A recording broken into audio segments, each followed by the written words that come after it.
It's actually amazing. These European games, there's no spamming of ring. no XDs. I guess XD is pretty popular. Can I ask you to do XD at all the appropriate times? No. SVG? Unfortunately, I'm no longer affiliated with that team, so I'll no longer represent their in-game branding. But understandably, they got to sure pay you. Purge will represent his Arkosh brethren. My brethren. What? I'm not affiliated with anyone that is in a cult. Okay, it's not a cult. Not my thing. Not a cult. Speaking of cults, Gork with the triple gauntlet build. That it does seem to be a very popular thing. And is it logic or is it just trends? I mean, it's a lot of base damage for the lane, right? That's how I see it. If you can get value out of Outlast hitting your opponent early and slightly more HP, maybe it helps you win some early kill trade, some early regen trade. More denies. It can pay off, but you have to be careful you don't get stuck in some bad regen loop, right? Because the downside is you're starting with 0 regen items. So if you get burned early, the earlier you get burned in that department, the worse the later trades on the lane become, and you get stuck in these loops. But if you get at least 2 bounty runes, you got a tango coming, right? And then your support gives you basically the first one. But I think people should abuse this. I think when you see these builds, go and kill that courier. What happens when the courier dies, right? Now you're on lane with 0 regen for like 3 minutes. You need your you just demand that your support feeds you regen. That's which he will, right? Like the support's also going to bring himself regen too. So like kill his courier. Kill them all, Purge. Why don't you just kill all You're the just couriers? so bloodthirsty today, my goodness. If all the couriers are dead, he gets no regen. That's absolutely right. Bring back the bounty hunter, planting wards in the base, sniping all the couriers. It's too hard with 5 couriers. You can't get them all. It's hard to fill out your Pokédex, you know? Oh, I'm sorry, that's capture, not kill. Always get that one. What kind of Pokemon have you been playing? That is, some of those Pokemon definitely die. They just sleep under the rug. I think none of those Pokemon die. Come on. That's why they have the Poke Center. It's a fresh, brand new one every time you go in. Pokemon literally eat each other, I assume. Like, they gotta eat something. Pablo? Ooh, no, he's got some stick charges, and he's got the Fairy Fire. That Pokemon was eating Geminate attacks. What? Hoodwink looks like a Pokemon. That was the joke. Oh, okay. No agreement? Okay. I don't think I'm giving you no help on that one. Little too human-like. What does he evolve? What does he evolve into if he's a Pokemon? Really spooky squirrel. Spooky squirrel. I don't know about that, dude. Nice couple stuns, though, here in the bottom lane. Wow. Mati's taking a lot of damage. Where were the bot? Oh, you got him. There it is. I was about to say, where were the body blocks? See, this is why you don't buy regen. Oh, you're just gonna kill him from full? You just do a lot of damage. It was one skelly, a stun. He dodged the stun damage. I mean, I'm kind of interested how that equilibrium ended like that, because it immediately pushed out for them, which is unusual for a Darkseer lane. Like, either you're gonna keep shoving it in, or you're gonna shove it in, pull the next wave, reset. But it kind of got shoved in super early, and this 1 minute wave double waved out into them. Yeah, Radiant got level 2 first. And then they use that to get it's almost like backwards. Usually you want to play either for the level advantage on the Darkseer, or you pull the wave to neutralize the advantage until you get to level 3 or 4. And that's when your double Ion Shell timing can come online, then you're the one going for the kill. And isn't there an argument as well to push it in because he didn't have regen anyways, so like he'd be taking creep damage under tower, or is it not as big of a deal? That's what I'm saying. You shove it in, you can also play that deny courier game a lot easier. Pablo in the top lane here has those bugs on him. They're trying to give him a bit more space, but it's going to be a kill for Olnit. All right, but Weaver did throw a Pokemon onto the Hoodwink. You can agree with me there, right? Bottom lane. Oh, you mean like a Master Ball? That little bug looked like a Pokemon for sure. No, it doesn't. That one. The bugs don't look like Pokeballs or Pokemon. I guess a little bit like a Pokemon, but not a Pokeball. Damn right. Yeah, I didn't say Pokeball. That was okay. All right. Misunderstanding my mumbling. Completely your fault. He still doesn't have regen. He's just slapping with the... He's got his lifesteal, I guess. I mean, it's an Underlord, right? The lane is not that spooky. Yeah, there's not a lot of early harass, I guess. I mean, you say that. We've got 3 kills on the board before 3 minutes. I mean, these are some nice all-in lanes. I would say Snapfire and Weaver, some of the strengths of these heroes, is their level 2 timing is insanely strong if you have a core that can compound with it. So, I mean, Sven Weaver, this lane's no joke. He took the bug timing level 2. We saw it pay off. It's just really hard to deal with this bug early on in the lanes. Most heroes do not have enough attack speed. Here's this shell dive we were talking about. Diving right underneath that tower, easy peasy. And with that Ion Shell, the double Ion Shell, they're going to continue to put some pressure over onto Gork, but Own Me is going to just focus up on the creep wave, and the Gamadi jumping up onto the trees. So this is where he got to his helm. And it's a question of, again, if some little things had went better for them earlier on in this lane, they got this dive a little sooner, the Wraith King goes down. Maybe that's where the itemization can get delayed, but now he's pretty chilling, I think. God, these bugs are so annoying. Look at Pablo. He's trying to just break free of it. He can't do it fast enough. Hoodwink does have a weak BAT, actually. That could be like one thing that you'd say Hoodwink is weak at in the lane. I mean, she's got to reload the crossbow every hit. Exactly. So it's thematic. Rajix too is just going to get clicked down here in this top lane. J4 taking a lot of harass from the creeps, but does have a salve. So it's going to be fine. It's like the conversation we were having earlier about, you know, the pre or just the Revolutionary era guns, right? Talked about a lot of things last hour, yeah. I feel like Owen just kept baiting us into more and more topics. He's like, what's the Revolutionary War? And we're like, what? Who won that? Did we win that? Just Owen, please. No. We slapped you, dude. We had to tell him the truth. No bias there. Absolutely no propaganda. Yes, unfortunately, Owen had to learn who won the Revolutionary War today. It was a stark reality for him to wake up to. Next up, we're going to tell him the plot of Lord of the Rings. Oh my god. He doesn't know. Don't spoil it for him. He needs to watch all of the hours of that. He does, yeah. It's a journey.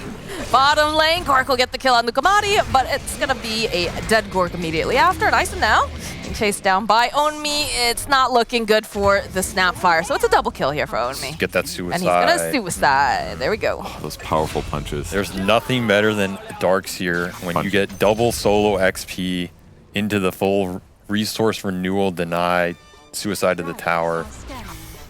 That's the life right there. Sounds like a former offlane player speaking right there, dude.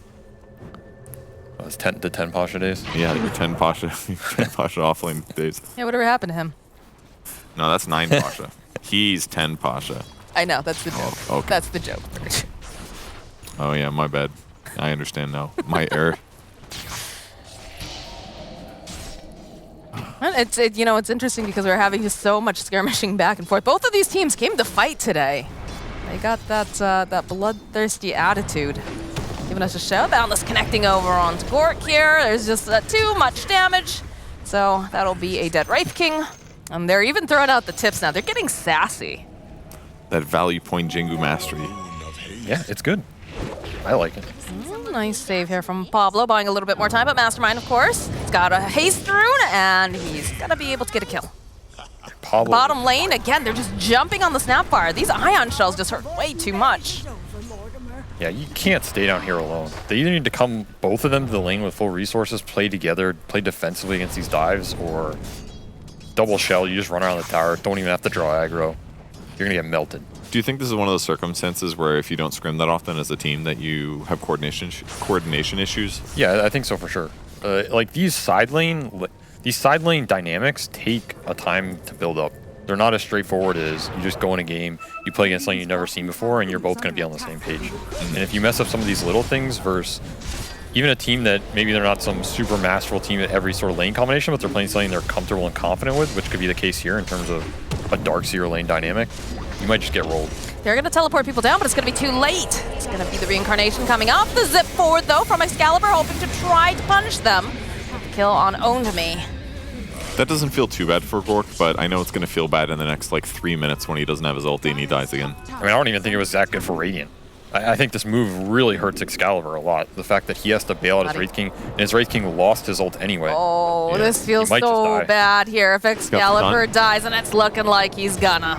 Wow. I mean, now this definitely. Yeah, now it really didn't not good. That's a level 6 Monkey King here at 7 minutes. What a huge kill. Really nicely done. And I love when Purge gets excited about these things. What a huge kill. Adequate kill. That was an acceptable kill in your mind? Yeah. No, that was great. Really good. Snipes him, dude. Catches the mid-storm after the counter rotation. They just get everything they want. And now they can punish the Wraith King again if they want to. Gorks is staying in the lane for quite a while here. Big arcane rune for Ember too. This Wraith King really needs to think about if he needs his team to back him up here. But again, they don't have Storm TP for a while either. So no Wraith King ult, no Storm TP. Point of pressure, you can either create a bottom here with the Ion Shell dives, super high level Monkey King as we said, or you can play it around this Ember with this arcane rune, who's probably having a pretty free game. He's highest net worth, probably close to highest level. So he's doing perfectly fine too. Sven's off to the jungle. Ooh, that feels good right now. You are Sven, you have all the breathing room in the world. Arm up, and J4 trying to just get some of this XP We'll get bushwhacked, but just a little bit of harass. And because this Weaver had such a good lane too, he's pretty high level as well, and he can sit up here and defend this forever because Wraith King Hoodwink are not killing him or kicking him out that easily. It's the second wall I think we've seen, and now they're just gonna put the punishment down on Snapfire.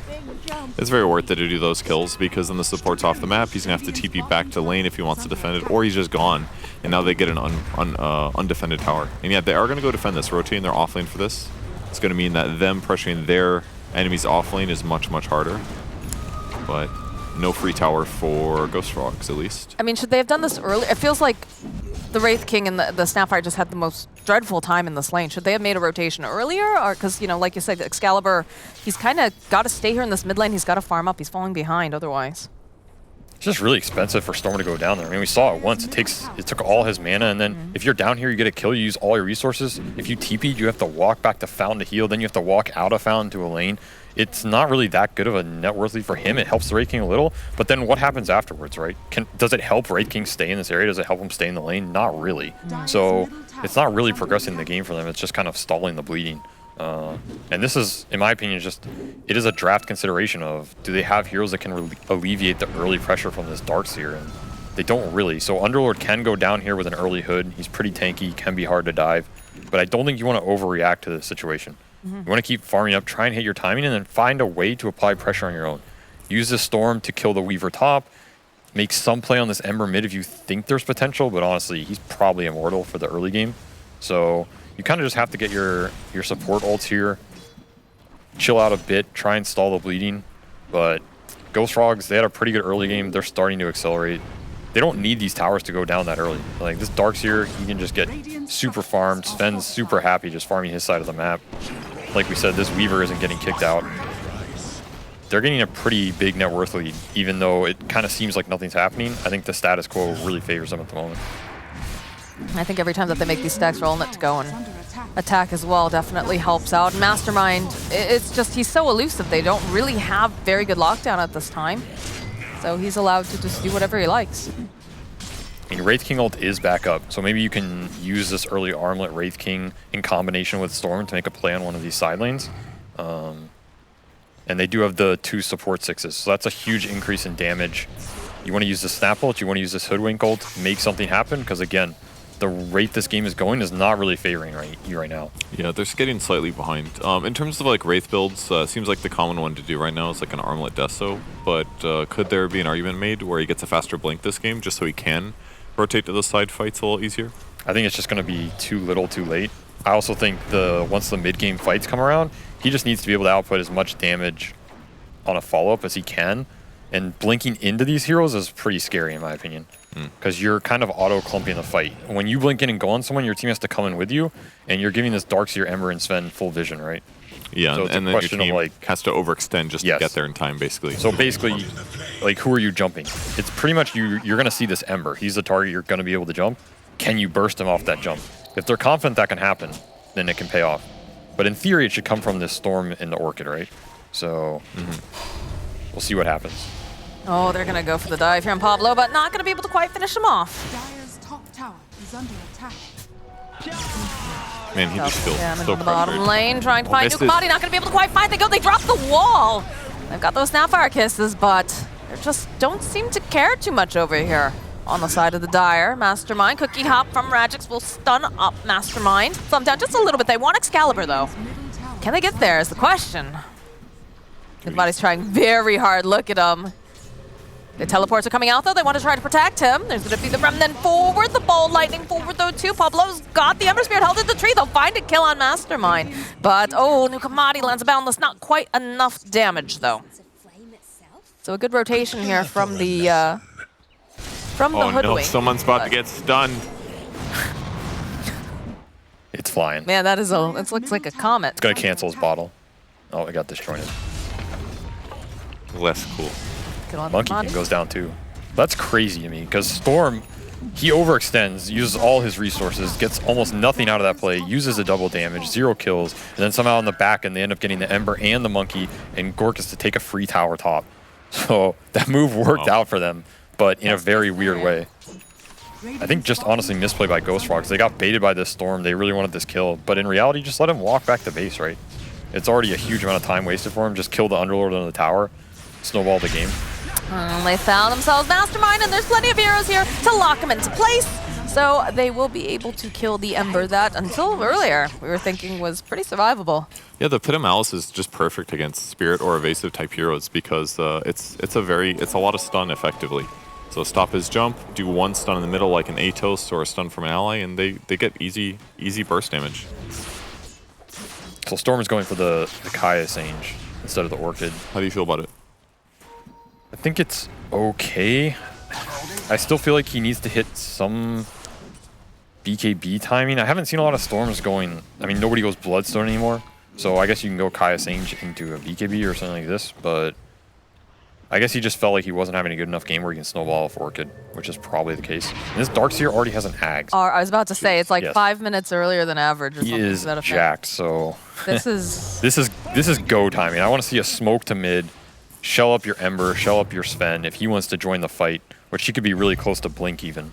We haven't looked at his items, but they also have the Atos on Underlord, so... Gonna make another play over onto Mastermind, followed with Sapphire Kisses. Not gonna be able to escape that, so very nicely played here by the side of Team Bald. But counterplay coming into effect now. We've got the smoke coming out from the side of Ghost Frogs. They know that the Snapfire ultimate is down. This is where they can blow the game open. If they get a really good fight with this early Ags, everybody's super tanky. They just use both support ultis too. I think it's a scenario where you can almost just dive the tower when your Ember's close to respawning, take the fight that way. It'll open up the Ancients, and you'll basically be able to really close out the map with this Darkseer timing, but they have to be able to hit it, and they're getting stalled out here a little bit. I mean, Sven's still jungling. He's clearly aiming for his timing, but yeah, without Ember up, it's a little bit hard to jump into this. Radiant's middle And he's tower going to walk towards the mid lane rather than teleporting, so it's like doesn't want to fully commit to the lane that he's going to, but Ghost Frogs will get aggressive now at least. Their vision's pretty good. They got the cliff tower, or the cliff ward killed. Ooh, the cookie though. Nicely placed in the follow-up. They'll try to use Sharpshooter. Doesn't matter though. They've got time lapse. They're going to go right back in though. They see Pablo the ball in from Mastermind. Nukamati following up. They've got the bug. They've got the vision. They're going to go and even drop the Monkey King ultimate. And it's going to take a little bit more to get Pablo, but eventually they'll find it. They'll grab themselves a tower too. Dire's top tower is under attack. That was cool with the cookie, right? Like Cookie is the creep that gets killed by Sakuchi, and as a result, it like actually lands on him. Caliber. That immediate smoke up after that engagement will mean that there is no Excalibur on this map for at least another couple 40 seconds. So they traded their ability to like pressure Sven kind of with the Underlord, but it's been super effective in these mid-game fights between the Atos and the Pit of Malice and him just delaying the death of the tier 1 tower because they got that like double kill plus the offlane tower for free in that moment. It felt like it completely paid off draft-wise. Because all these like kill pickups that they're getting in the mid game are just so strong. That's a nice route into play. It looks like gonna be some decent amount of damage on Nukamati. Still slightly alive though. Oh, but the last minute sharpshooter as they go and they drop the wall over in the jungle. A force Snapfire away. Gonna try to get off as many hits as they possibly can before going down. You think this Underlord should have been at this mid defense though? This is like his timing to shine, right? I feel like when you get the Atos on this item, you want to be in every single fight. Because this item is not scaling. It falls off eventually. And if they're going to give you a fight under your tower, into a pit, into a storm, you want to take that, I think. And I think instead you kind of give this Sven even more acceleration. It is the Darkseer Ags timing, so maybe they felt like it was just too strong to fight that early. But I think it's one of those things where whatever team is set up more might win that engagement. I would have liked to see them think about it a bit more, because this Underlord was basically hiding bottom and they just conceded the tower. But I think there was an opportunity for them to potentially take that. How do you make decisions about when to like defend towers like that? Because it seems like audibles, right? Like sometimes I see OG TP with Mass Heroes defend their tier 1. Like how do you make that decision as a pro player? Just by reading the map and realizing what's not going to mess up your game plan too much? I mean, I think in the moment it comes down to if someone has a very strong read that this fight is going to be valuable, someone will make that call and people go with it. But I think in a more theoretical level, it's about how your heroes want to take fights and the way that engagement should happen for you to be beneficial. So if you have certain heroes that benefit a lot from that tower providing the vision, providing the anchor point, you have other heroes that want to be able to TP into a fight, but they don't want to be the first one there because they still want to pressure the map and get farmed up, then that type of tower defense can be super advantageous for you. But that's not every lineup. to me, a hero like Underlord, he wants to take the fights around defending his tower. And a lineup like Ghost Frogs, they want to take the fight in areas like this where they can just run at you with shells, force you to have to respond, like, you know, come into us, right? If we're going to threaten this Roche and you have to come into our Vax Sven, who already has BKB, this open area. They're trying to find the opening here. Rajik's putting his body forward. Get a couple of snapfire kisses, but they have the BKB and the charge now coming out over onto Rajik. So that will slice him into pieces. That is the Monkey King ulti down though, is Gork. Going back forward again, throwing out the Ray Fire Blast. That forward here, coming out from Excalibur. We'll get the Vortex off and look at the Sharpshooter. Follow up, nice Storm Hammers. They'll throw out Bugs. Ghost Frogs trying to find the opening here, how they get back in. They do have the Vessel Charge over onto Gork. But both teams seem a little bit shy to get back around this pit just yet.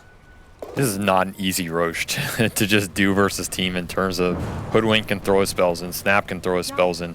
The Sven doesn't have a blink yet, so he can't just, oh, they're throwing spells, I'm gonna blink on them, let's take the Vac fight. It's just the Pit of Malice made him really uncomfortable. Yeah, Underlord too. So I think it's a little too anxious, especially with this Sven ult running out. I still don't think you're strong enough to force the fight without that extra God Strength damage. And there might be an opener here with Deso and Gork. Could help out. Ghost Frogs trying to figure out how they approach this fight, or at least get them out of the pit. But as you said, a lot of scary things that can get tossed into that area, lock them down. On the bright side, they don't have the Snapfire ulti this time, but there's still plenty of skirmishy spells over on the side of this Hoodwink. Yeah, the Radiant team doesn't feel quite ready to take Roche, but they've got a lot of really strong items for fighting. The Atos and the mech now on Underlord is going to make him hard to kill and able to save his teammates as well. I think they should have smoked and tried to find something. They had pretty good wards for it. They had the opportunity. The Sven ult was down. I think instead of, like, either you go in that Roche pit and you force it because you're confident you can win the fight, or try and make a smoke player there to open up the pit as a consequence. I think you have to take advantage of these early timings versus this lineup that's going to hit some ball that might just be too hard to fight into later, and then you're going to lose the Roche anyway. So I think if you commit the resources there to contest it, you should make the play for it. And especially with this early itemization from Underlord. Again, Atos, Hood, Mech, you want to get value out of it. Saw him coming from a mile away. They used the scan. They had a ward. All right, so they got the kill in the end. And Gonna go back in the Gork pit. wants a Roche. Yeah, they're going to work on it. Okay. This is the kind of play I wanted to see them do before. Now it's slightly different because this Darkseer has a blink now, and this Sven has God Strength back up. So it's definitely a contest for Ghost Frog. They're trying to make sure that this Grandma's not going to be able to throw the kisses into the pit. It's going to open it up a little bit more. Nice stun over onto Ulnet. It just feels like the changing of the guard as I go in and out of this Roche pit. The Atos is going to get used over onto Mastermind. The follow-up with the Bushwhack. Ullman plays for a little bit longer. Another stun. This poor Ember is just getting stunned non-stop. But they haven't been able to finish him off, so... Blink pickup now on the Wraith King. But again, it's very scary to get into this pit.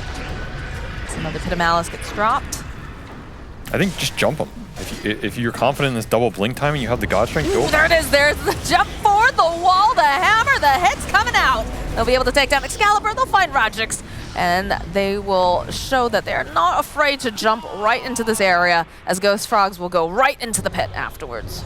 Yeah, now we're playing Dota. You know? Yeah. And they'll Don't be find afraid. themselves a Snapfire in the back lines. The buyback coming out from Rajix here. Yeah, it did feel like this, like, a genuine game of chicken the last, like, 6 minutes. Yeah. Both teams were, like, afraid to fully commit. Ghost Frogs kind of wanted to. They didn't quite have the opportunity. Then they get Blink Daggers, and now they're like, all right, it's time to party. So, yeah, maybe... Boundless. You get a really nice bit of Malice off Rajix, but there's just so much damage around here, too. As they'll cut down, and now Gork chasing after Ulnet over onto the back lines. It's going to get held into place by Mastermind. That's going to be their incarnation. He's coming back up again. Nukamati waits patiently. He's going to hop down. Pablo nearby, though, is going to try to prevent any more damage. Perhaps find themselves a kill on Nukamati, but the Boundless will stun them both. And Excalibur will be rooted into place. Oh, no, he gets away. That should have been a kill, probably. Radiant's top tower is under attack. Wraith King holds us down a little bit. So Aegis going to Ghost Frogs. 5k gold advantage for them. They do lose their Darkseer in the end, but hey, Sven gets away. His net worth is still really, really high. It's still going to scale well with Vacuum and other stuff, so looking good for the Ghost Frogs. I think that type of scenario is something we see a lot when you talk about what are these small things that differentiate some of these teams in a Division 2 versus a Division 1 versus a LAN winner versus a TI champion. I mean, the list goes on and on, right? But I think as you go higher up this chain, it's these little indecisiveness or unsure of what to do in these scenarios that get punished. And when you see these really good teams play, it's very decisive, very quick. Commit to the plan, commit to the idea, get everybody on the same page. I mean, we saw when the Sven gets shelled, they just go in, they just blink. There's no BKBs on Team Bald side. You have free reign in these fights. If you ever vac 2 heroes, it's going to be a guaranteed stun on top. They're going to get insta-burst. There's no saves. There's no counter-initiation through the Sven BKB. Like, this is your timing, right? So you should want to use it. You either just commit to the Roche because you're confident you can do that, or smoke, take the fight. But this wishy-washy Roche chicken game, it's a bit of indecisiveness. Mastermind getting jumped on over in the mid lane, but of course going to be able to just zip on out.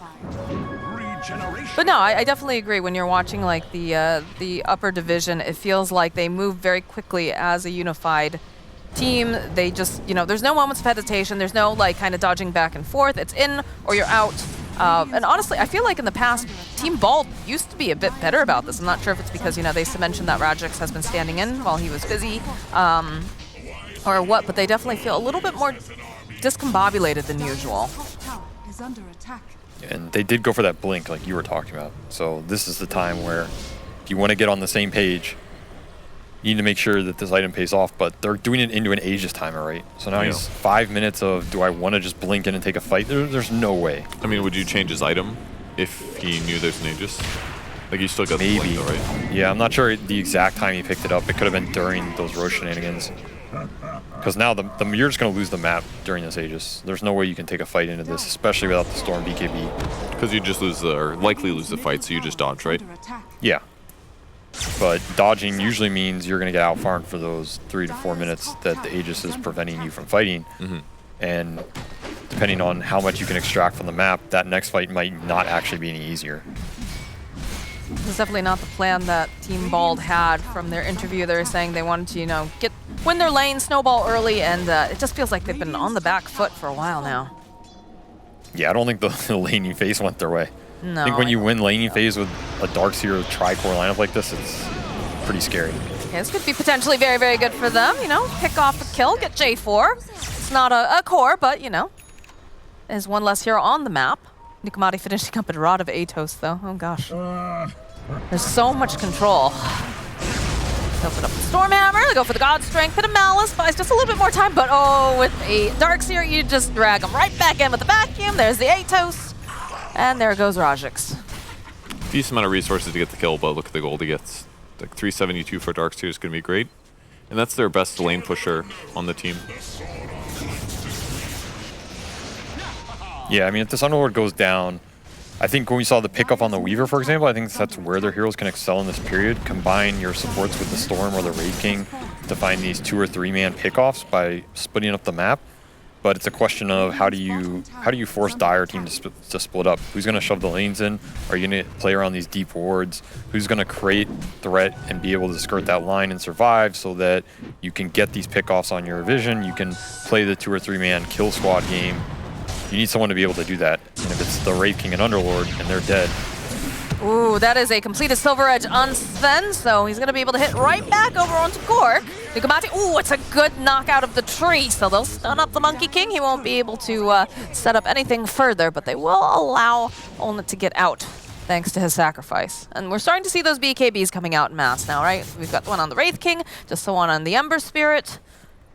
So definitely starting to see, these defensive items, and they're especially needed on the side of Team Bald, yeah? It's going to protect them from vacuum and stun follow-up. So that's the really nice thing that it's going to give them. Gork showing off that blink here. Follow-up, holding him over onto this line. Can they finish off? Yes, they can. Mastermind will fall, but they'll also end up losing multiple zeros. Gork is trying to just man fight, but it's just so much damage chasing after him. That BKB, it's nice, but Olnit getting a little bit distracted here. Okay, there's going to be the only BKB. Oh, that was costly, though. As now Gork. He let Wraith King get it. He let Wraith King get the invis so he could survive, but then he just gets bugged and right-click down. Tough one there. Only one of you. One of you can survive. I don't know if Gork had a TP, if he just forgot to buy one or he used it earlier, but unfortunately he couldn't teleport there. This is a dead Radrix. That's the best feeling when your God Strength is... Oh, no, he just used that there. My bad. I thought it was, like, almost over, and he's like, oh, extra kill. Cool. No. Oh, my God. Oh, my God. Look at the damage. Yeah, you were thinking that was a god strength fight. No, that's just Sven cleaning it up. Sven Engi. I mean, also, you get a 3 or 4 man vac wall like that, the fight's almost over. It's just, especially if your Underlord isn't there to clean up in terms of the AoE. Because Underlord's not even at this fight. He's their best crowd control. So once you're stuck in this area without this Firestorm on top, there's no way you're taking that engagement. And this is also what we talked about earlier. You get this blink on Gork, you blink on this Ember, you burst him, but then you're showing the whole fight and you've committed in your backline. That's where that counter initiation is really scary. Because what's going to win the fights? It's not necessarily this Ember. It's Sven. That was a fresh BKB, by the way. It had just gotten delivered to Storm, I believe. That's a tough one. Yeah, that's very unfortunate that you pop it. It's your longest, you know, charge of it. And it was great that they killed Ember, but yeah, losing BKBs and lives for it, very costly. Looks like we have a little bit of a disconnect here, so take a moment. See that team's looking very excited to be playing this matches as per usual. Everyone bored, please let me resume. I want to play. You think Excalibur's mad that Gork took that invis? It's like, I can't believe. No, he let it. He clearly left it. He was like, my king, take this. Maybe Gork told him not to. He's like, if you take that rune, I'm leaving. I'm never collabing with you again. I will say we're not seeing Gork's camera right now, so maybe he got very angry and you know, punched out or something. I don't know. Nah. I just think it's surprising because every mid player I've ever heard, comms or gameplay or whatever, they always take those runes, no matter what. Any runes, yeah. Or it's like, okay, I'll give you bottle so you can bottle a DD. You know, that's the nice version. Have you guys ever like had a full out like rage moment in Dota? Like where you just like you were ready to just. Yeah, I would love to ruin my career right now. No, I'm not saying like. Nah, once in a while, but not that often. Now, what is your most toxic moment in history, Purge? Oh, very frustrating. I didn't ask that question. You're trying to get him fired now, going for Purge's job here. No. There can only be one weatherman. It's you. You are the next in line. Is this the line of secession here? Yes. So if we slay Purge, then that makes SVG the new. Everyone thinks there's a talent cabal. There isn't. But there is a weatherman cabal, and I lead that shit. I decide who's next. Oh, God. No, I'm just kidding. But what if someone tries to usurp your lineage? Kill him. Obviously. This is your most toxic totem moment, dude. I mean, it's true though, right? You've been basically gatekeeping the entire weatherman circuit for years. That's why we don't see anybody new come up. Where are all these new weatherman talents? I haven't seen a single one.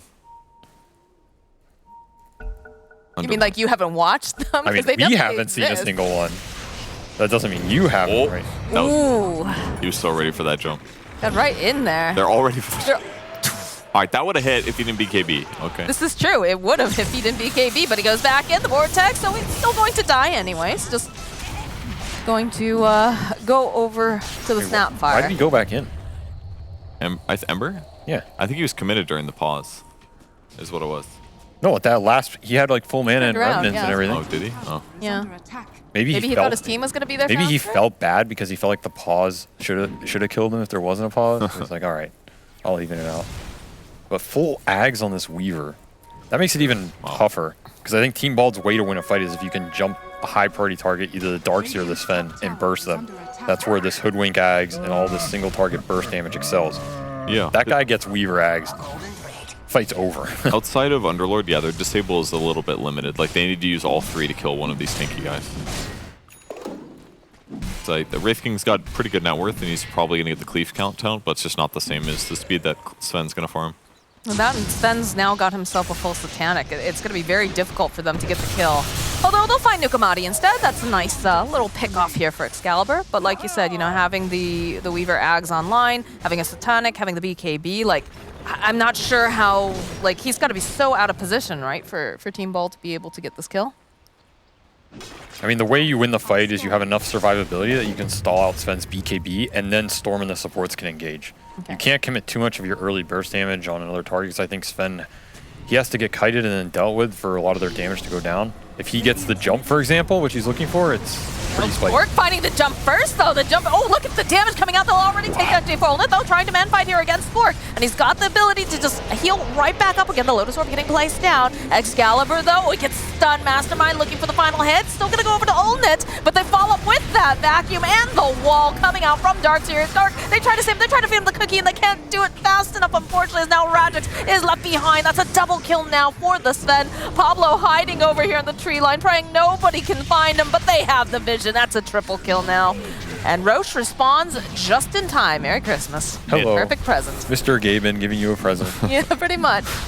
I mean, it worked. Good job, guys. It almost worked out really good for them, right? The jump was fine. They got those great disables. They caught Sven as well. And Sven's actually quite weak to physical damage and minus armor if he doesn't get Warcry off. He's only got 14. But he turns on Warcry, all of a sudden he's sitting at 40 armor. And the Deso coming out of the Wraith King doesn't feel good. So if they just had a little bit more damage there, they could have killed Sven before he gets BKB and ulti off. And the whole fight would have been fine. But he survived. I think he had Satanic. Yeah, I know, but he got BKB, pop state. Yeah, I know what you're But saying. he was like, you know, he's 20% HP. Yeah, That was like, there was a world. there's a stone's throw. I mean, I agree. That was probably the best type of fight they can ask for. Yeah. Right, you kill the save right off the bat. Sven has to blink in. He pretty gets well. caught by Hoodwink, yeah. That Satanic heal though. Yeah, right back up to Doing full. Yeah, not much they could have done. Maybe if like Underlord's there or something, but it's hard to find these opportunities perfectly with everyone. Good Firestorm, it's a lot of damage, but he's just healing through it. Really doesn't bother him much. You can also Lotus off this pit route to help him get out. You can Surge, Lotus Orb him. So they have some tools to help this Sven re-engage after his BKB's out as well, which is always nice. Because he's still pretty tanky, right? 4,000 HP.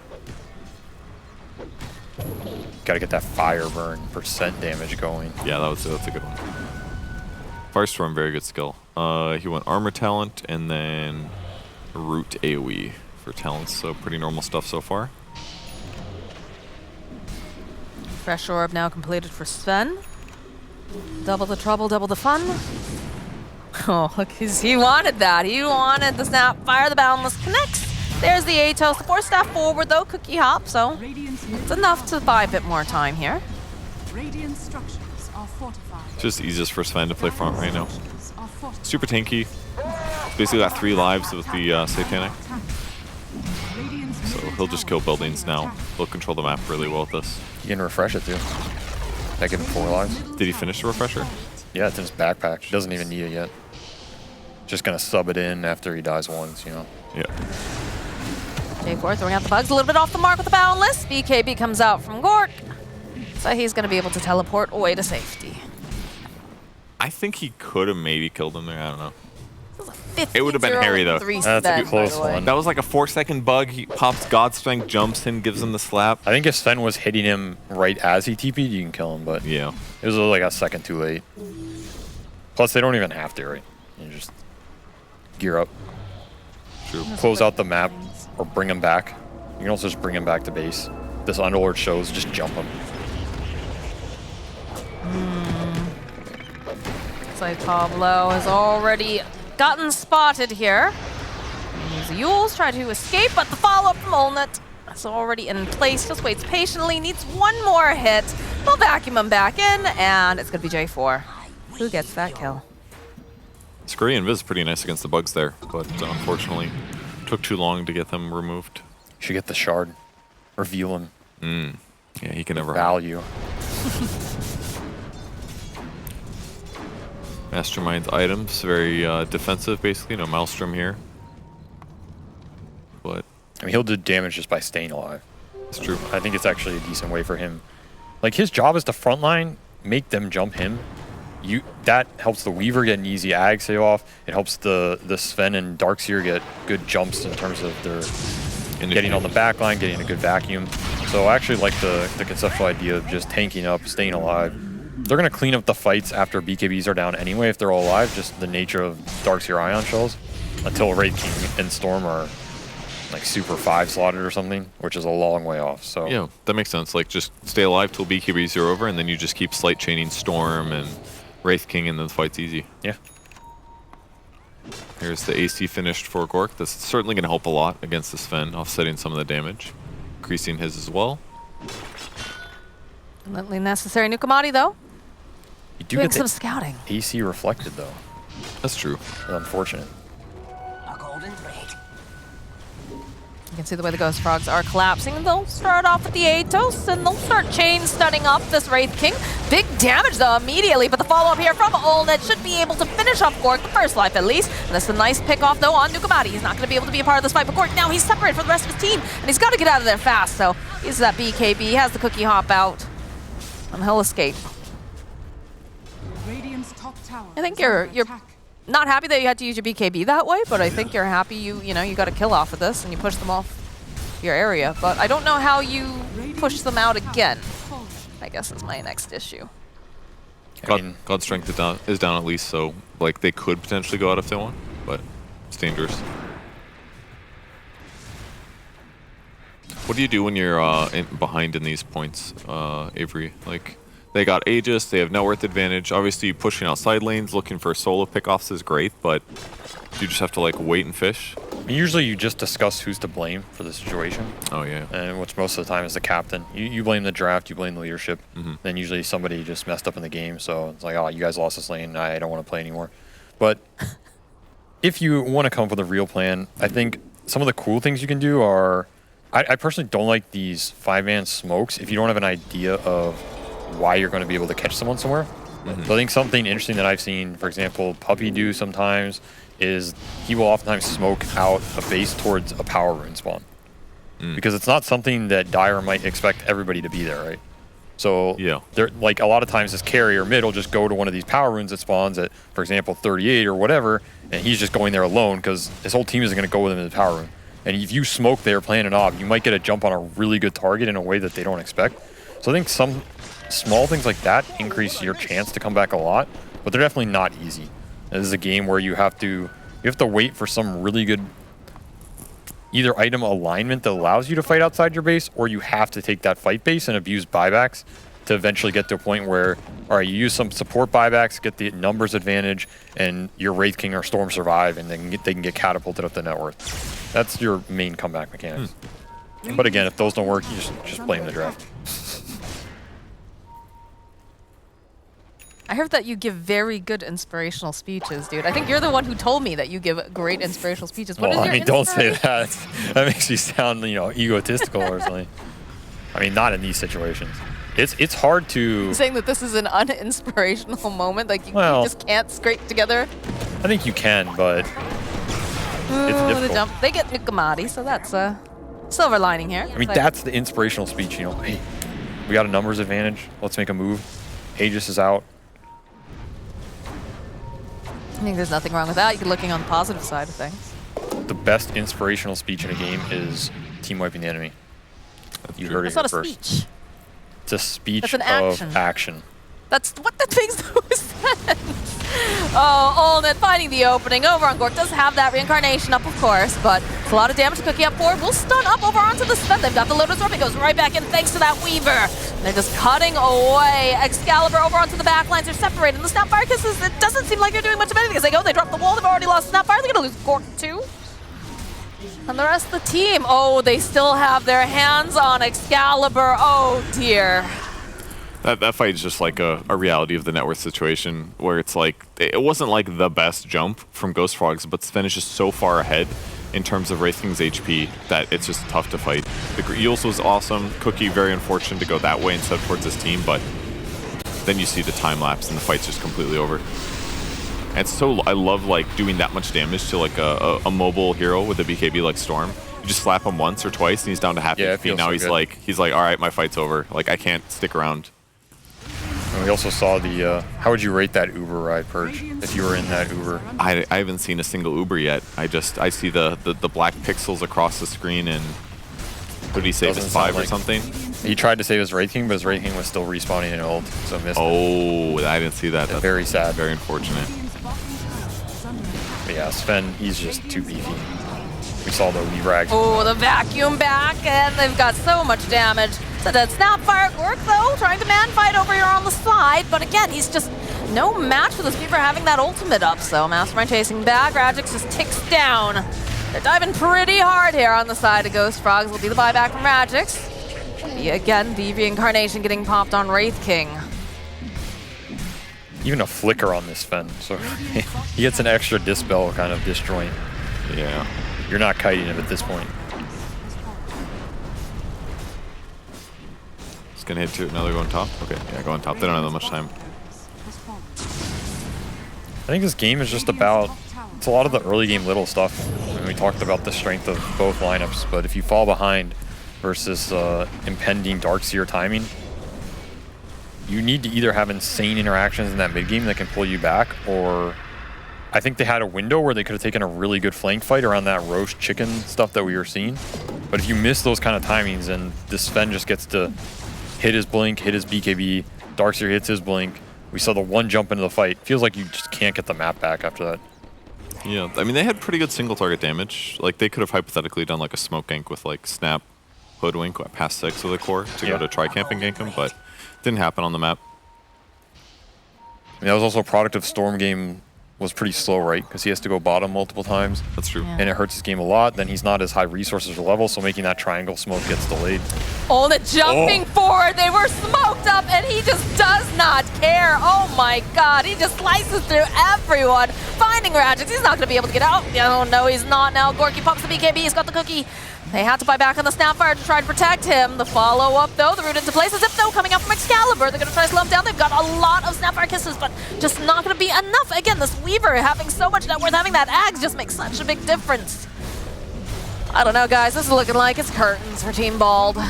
Yeah, 40,000 gold. Gork gonna try, though. Ooh, look at that 4-6. Excalibur grabbing everyone, but they don't have any sort of AoE follow-up at this point, so they'll go clean up on Gork. The GG gets dropped. You know, Excalibur looking pretty cool in that last moment, but If only the Sven was on his side to get the 5-man. You know, Wraith King blast on the 5-man pull, not